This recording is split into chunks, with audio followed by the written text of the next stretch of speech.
like the sources, do you want us to use like for notes, like the textbook? What kind of, do you want us to like search more sources to kind of find? Yeah, so you're asking how many, like a set number of sources, or search for stuff outside of the book? Like sources like outside, just I guess like widening from just like our notes. Yes. So yes, the answer is yes. Absolutely, 100% yes. Treat it like a mini research project. Find something that's out there. I don't know. What are you doing yours on? To be honest, I haven't even looked at it. But Okay. I'm thinking of doing it like sponsorships is more of like, because I can understand, since that's what I want to go into and understanding that. But that's what I'm leaning towards. Okay. So I would look, if it's sponsorships, maybe unique trends in sponsorship development. How do I sell this? How packaging styles, some of those lines. The book's not really going to tell you a whole lot about that, but maybe sales techniques, different approaches to look at that. There's a whole bunch. There's a plethora of stuff out there on sales and revenue generation in college athletics. So if it's not just go anywhere, but yeah, look for outside resources. Use the databases. Do you guys all know how to use the databases in the library to research? Yeah. Okay. Take a look at those and just research some articles similar to what you're doing this, but for your semester project. But just, yeah, find outside resources the best you can to support that. Doesn't have to be a lot, but something to support it, something to really dig away. So when you leave at the end, you really can be a sort of little expert in that area. It's something you can talk about to people if you're out on the job, something that really interests you. So.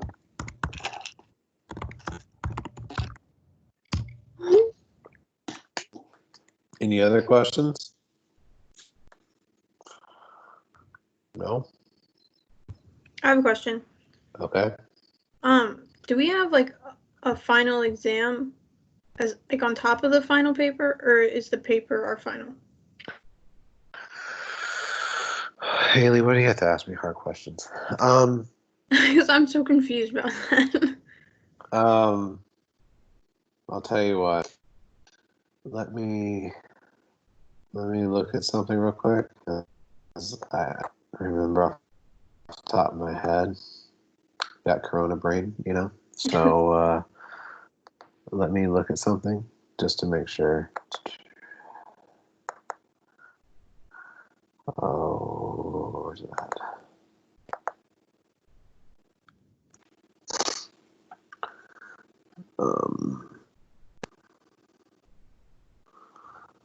According to the syllabus, there is a final exam. However, would you guys like to say forget the final exam and just make your semester paper be that? Yes. Yes. Is that what you guys all would like? Yeah. Yeah. Okay. Look.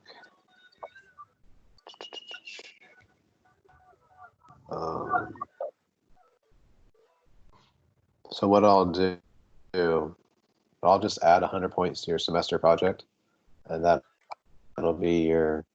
add into the final exam. As a semester project, I'm making you guys do a presentation, correct? Yeah. Okay.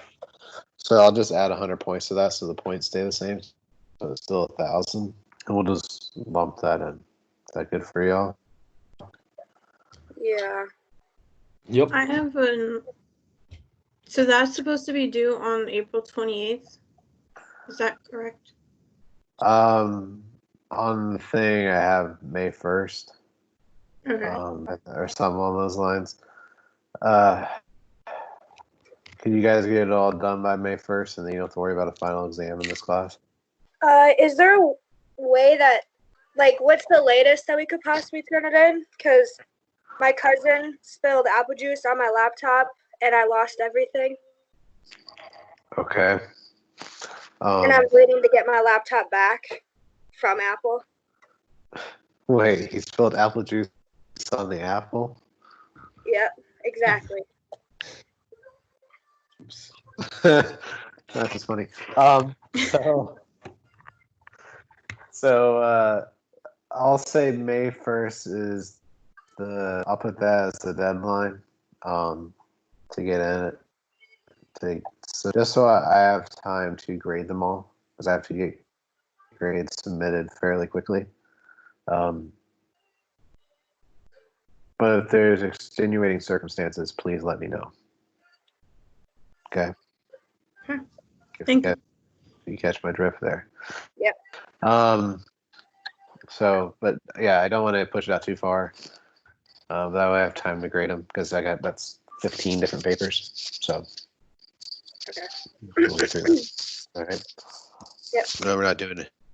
No, we're not doing much. At least grade something. So, all right. Any other questions for me? No. All right.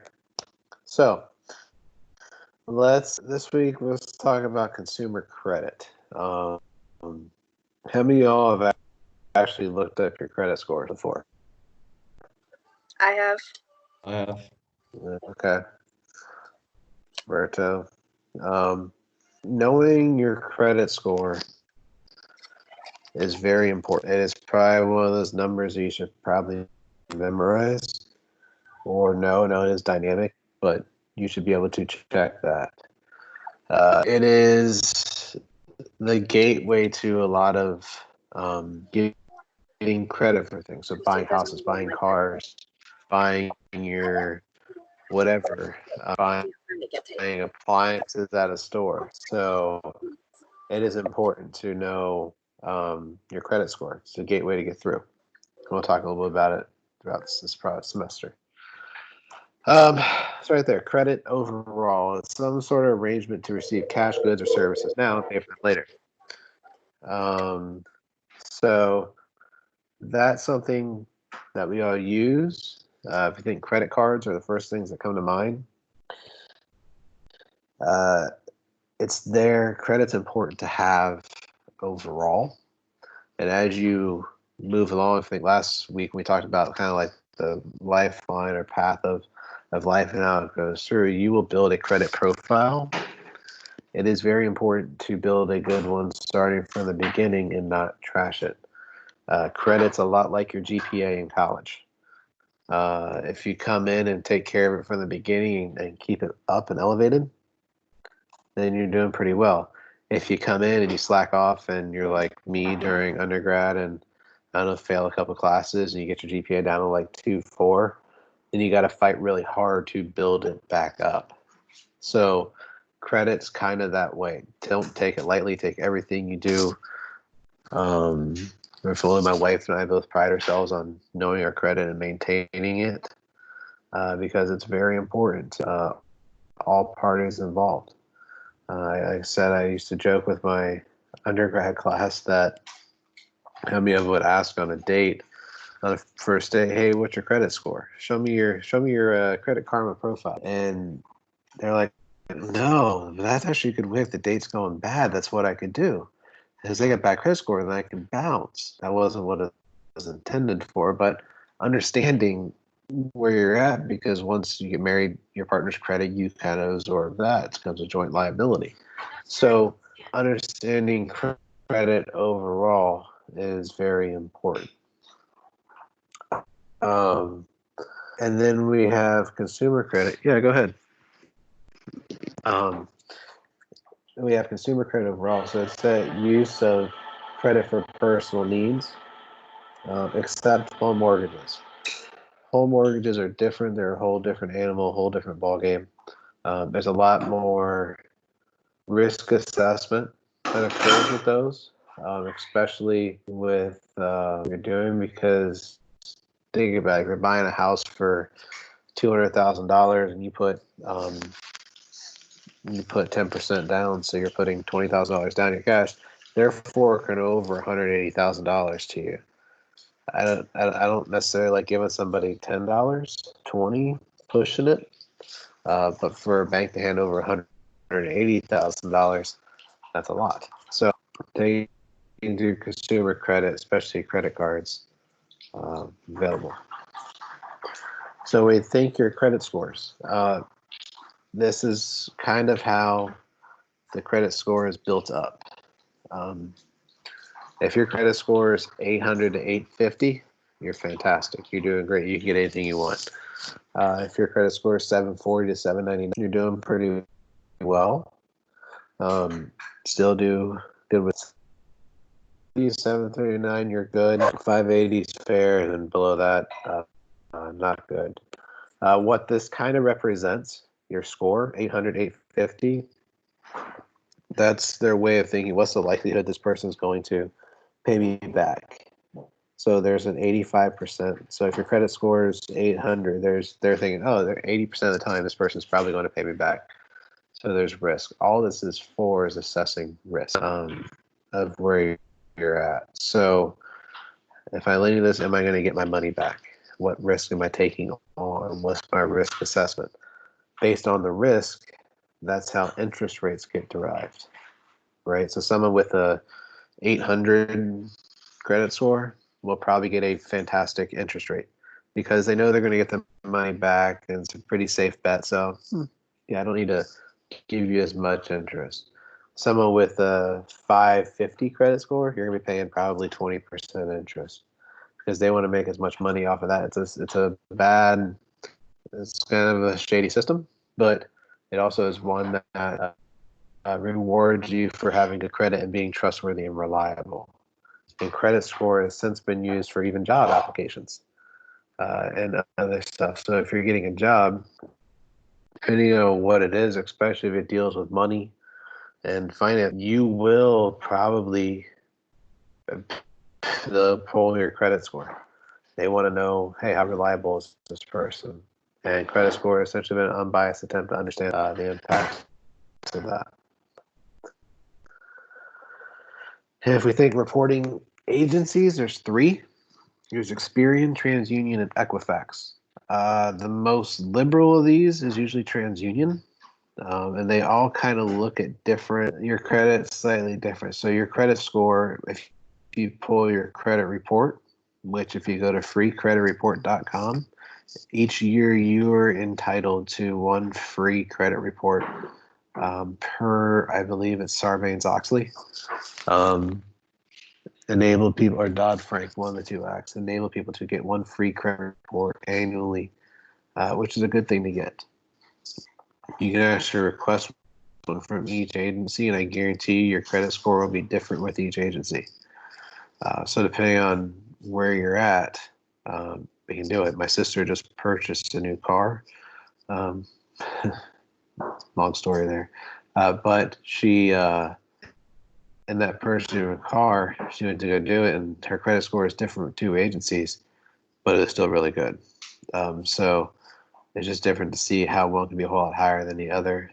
But the components that make it up are overall your payment history, what your if the older you are, the longer you've been probably making payments on debt, and that's something they like to see because the past doesn't predict the future, but it's a pretty good indicator. So if your payment history has been spotty and you've missed payments, that doesn't look good. And if you look on your credit report, when you get one, you'll see for installment debt, which is car loans, mortgages, everything else, even student loans, you're paying them back, you'll see on there green check boxes for every month that you've made a payment.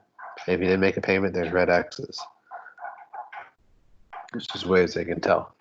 Credit utilization, that's something that they want to make sure you're not overly utilizing credit. So if you have a credit card and your limit's $10,000, but you have $8,000 on it, they'll say that you've overutilized that credit. They want to extend you credit, but they want to make sure that you're only using it maybe for about 20 to 30% of what you're allotted to carry a limit and pay, not the whole shebang. If you're using the whole shebang, that means that you are spending above your means, essentially, more than you probably could pay for. Length of credit. This is usually a red flag for a lot of younger borrowers because you don't have years of borrowing or credit built up. So if you think your parents in instances where they have owned a house for 20 years, where they have 20 years of credit history on that mortgage, and that's a lot to go back on.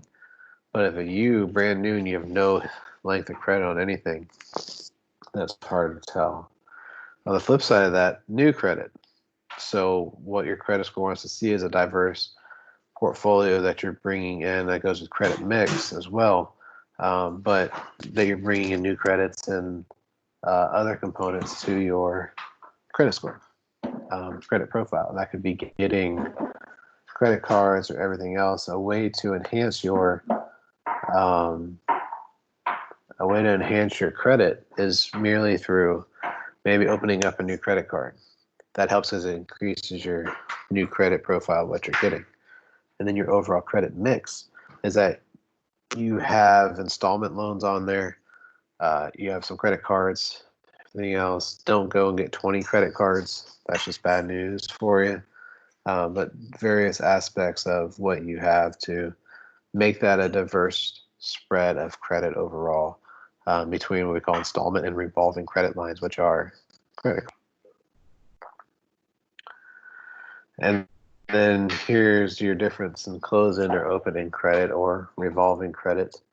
Overall, your closed-end mortgages, autos, installment loans, those are closed in because they're set for a certain length or duration, right? If you get a car loan at 60 months, 48 months, however you want it to be. There's your auto loan mortgages, 30-year fixed, 20-year fixed, 15-year variable. So there's some closed process to it.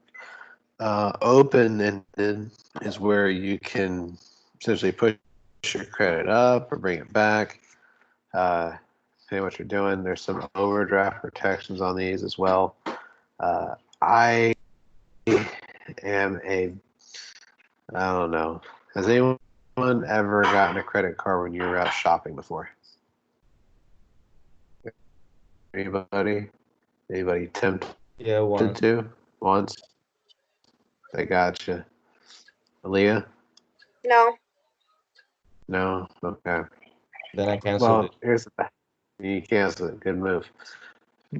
Depending on what. So there's different ways. How you do this? My wife and I, we bought our house. I was tempted to at one point. We were at Lowe's buying a fridge.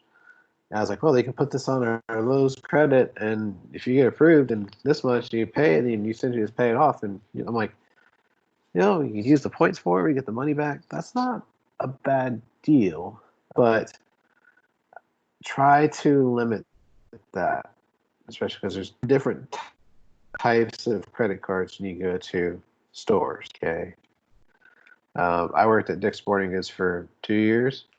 When we come in, people come in, and sometimes there's only credit cards that can only be used at Dick's.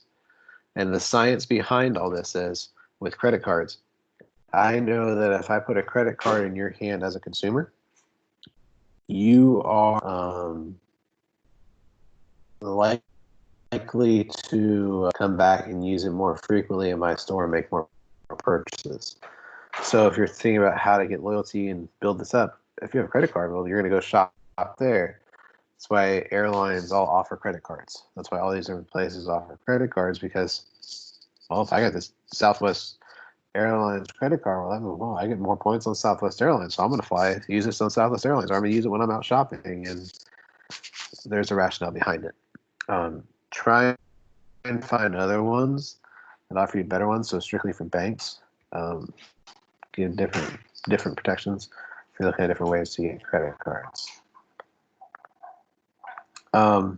Different types of cards. The book talks about some of these. Credit cards, the revolving line of credit. Smart cards are your Casino cards. These are emerging in a lot of different ways. Your Casino card can do a whole lot. that you might not fully know about it. There's an RFID chip inside that, I mean, you can use it. I don't know if anyone has access or the ability to do it, but that your card can unlock doors on campus. It can do a whole bunch of different things besides swiping. I know in dorms it's possible. But like my card can unlock a building, so it's just different ways to do it. Your debit card is tied directly to banks, and we all have these, pretty self-explanatory. They are not truly credit cards.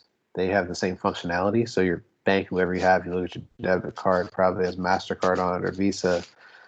Those companies extend the buying power to banks to use that in various capacities. But when you go to a store and you use a debit card, debit and credit transactions, the use of that card, the fees are what impact it. So if you go to a store and you use your card as a debit card, that 2.9% transaction fee that has to be paid to Visa for the rights to use that ability to do it, the bank has to pay that if it's using debit capacity. If it's using a credit capacity, then the store has to pay that. So my mom and sister back at the credit union in Florida, they were there. The credit union told them, hey, if you use it, always use it as a credit when you go out. Don't use it as a debit card. Save us the money. Or else I think they even said, we'll take it out of your account. Which, that's a little extreme in different ways. Store value or gift cards. This gift card has been talked about a lot in the media lately as a way to buy them from businesses, do all sorts of things. Yes, it provides income to a business immediately in cash, but as a true business and accounting perspective, they cannot actually recognize revenue for selling a gift card. A gift card really holds no value to a business. What a gift card does is a promise. It's really a big IOU from the business to that person. So until a gift card is then redeemed, then I can recognize the revenue that was spent on the gift card. Travel entertainment cards. Amex is a big one for this. American Express is fantastic for travel. Limits fees as you go about the country or travel internationally.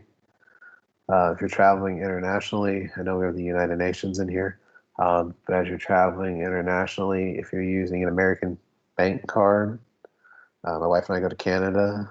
Chelsea, you on here? Where's Chelsea? But if you're using that, we go to, okay. So we went up to Vancouver. Love Vancouver. It's one of my favorite spots. But we went shopping or whatever, and I loved it because I always refer to it as the American discount in Canada because stuff would be cheaper, the transaction rate. But then later on, we get hit with a foreign use fee on our bank card. So different ways to look at it was there. Some travel cards do not charge you exchange fees or anything else. Something to look into if you want to be a world traveler in the near future. Amex is one of those. And then you get your super fancy cards like the black card or the platinum card from Amex. I have held a black card before. It is fantastic. It really has no spending limit, as told by the person, just to keep it under $1,000, whatever I did. So he didn't care as long as I brought back a receipt. So there's that. So keep that as a incentive as if you're looking to be a traveler in the future. I have a question. Yes. I have American credit cards, but I've been declined for Canadian ones, which is backwards. But is there a standard rate that all credit cards would charge, or just depends on the card? What do you mean standard rate? Like conversion rate. So like if I was to use my American credit card online to buy something here.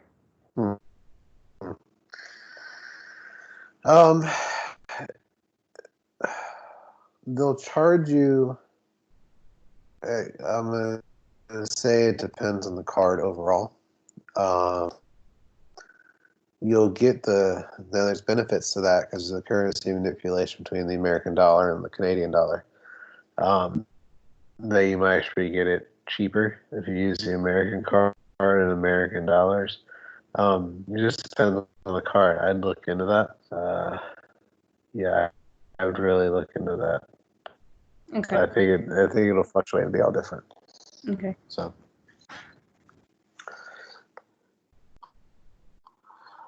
the big thing that pops up and a ratio to learn quickly is your debt to income ratio. And you'll, if you're trying to buy a house, buy a car, all these things, you want to know what your DTI is. And you might actually just see that. And someone tells you, oh, DTI was 42% or something. You're like, okay, whatever, man. I don't know what that means. Now you do. DTI, it only includes debt on fixed items, so loans, credit cards, that do not include your monthly cell phone bill, do not include your monthly BarkBox subscription that you have to pay, your cable bill. Those are not debts that show up on your credit report.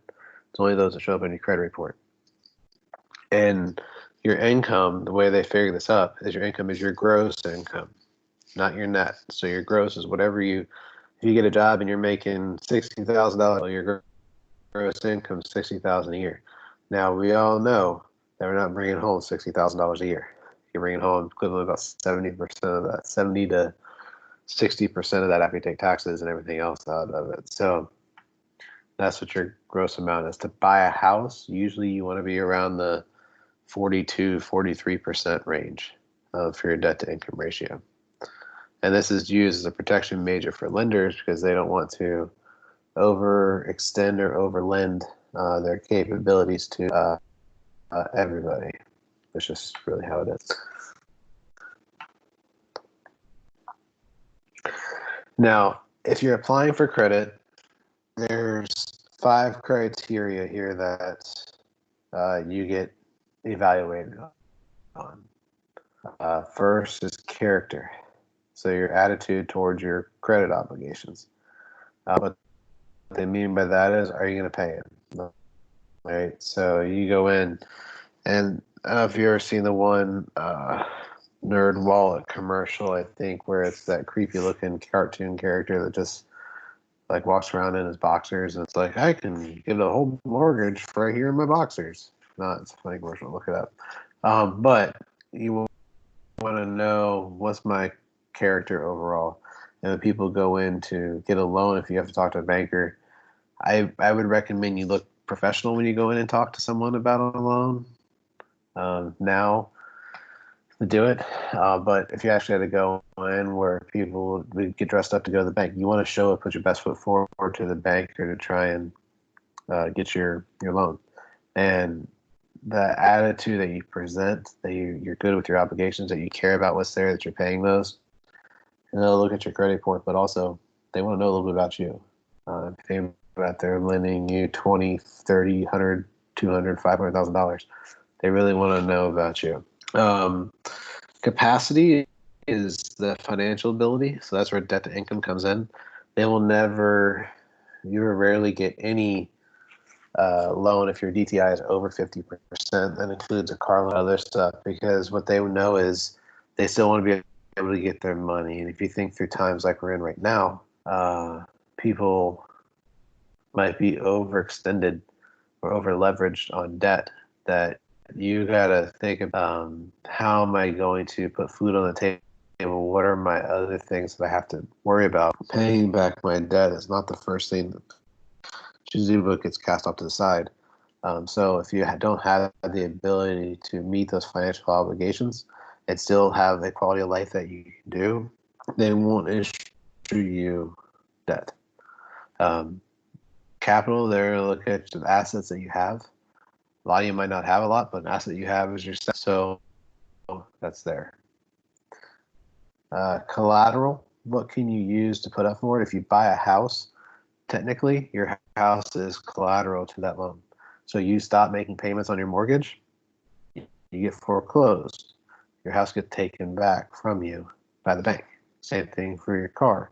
Stop making car payments, your car gets repossessed. So that's collateral. They have every right to do. It's in the promissory note that you sign when you get that mortgage or car loan or whatever.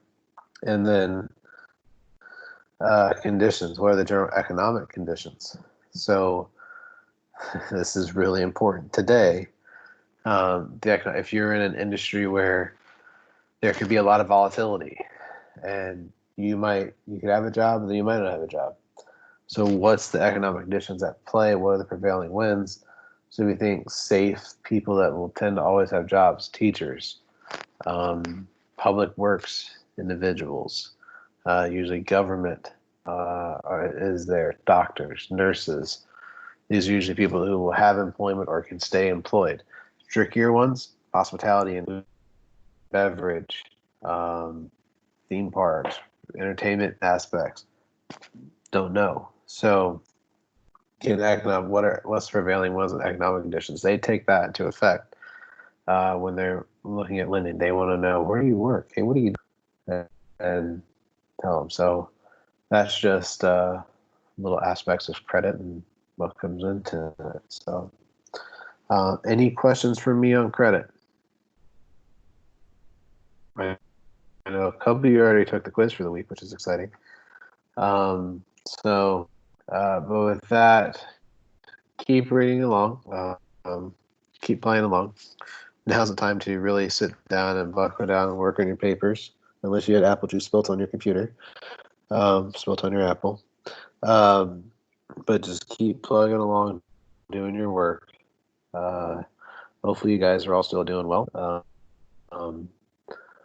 I know you're probably a little nervous now for comps, so just stay after it. You guys be all right, and keep plugging along, all right?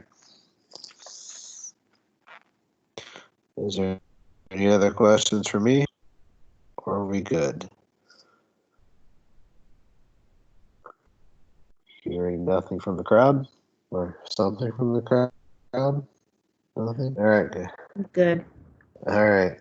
Thank you. So, yeah, enjoy, and we'll talk to y'all next week. Don't hesitate to reach out if I can help you out in any way, okay? Thank you. Bye. Yeah.